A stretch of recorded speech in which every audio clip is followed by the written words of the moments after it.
గుర్తుపెట్టుకోవాలి. అంటే దేవుని పవిత్రత కూడా కాపాడలేని అసమర్థులం కాదు మేము. నేను I'm very clear in this.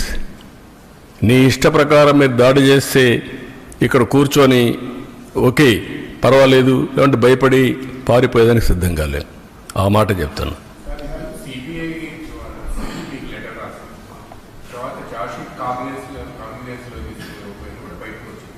అందులో ఎక్కడా కూడా సూత్రధారులు ఎవరు అనేది చిన్న పనులతోనే ఇదంతా సాధ్యం అవుతుందా? బోర్డు మీటింగ్లో 2020 ఫిబ్రవరి 29వ తేదీన బోర్డు మీటింగ్లో తమ్ముడు కేశవ్ గారు చెప్పినట్టు టెండర్ మొత్తం మార్చేశారు రూల్స్.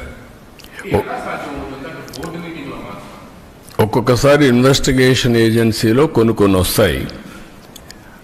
సిబిసిఐడి కానీ సిబిఐ కానీ ఇవన్నీ ఉంటాయి. అదే సమయంలో పార్టీలు are free to file in the courts. కాబట్టి అవన్నీ చేసి దోషుల్ని కాపాడడం, దోషుల్ని పనిష్ చేయడం బాధ్యతగా తీసుకుంటాం. ఉండే అన్నీ కూడా ఏ మార్గాలు ఉన్నాయో అన్ని మార్గాల ద్వారా, అన్నింటికంటే అండి మీరు గుర్తుపెట్టుకోవాల్సింది, ప్రజల మనోభావాలతో ఆడుకున్న వ్యక్తుల్ని, దేవుని పవిత్రతని దెబ్బతీయాలనుకున్న వ్యక్తుల్ని ఉపేక్షించే సమస్య లేదు.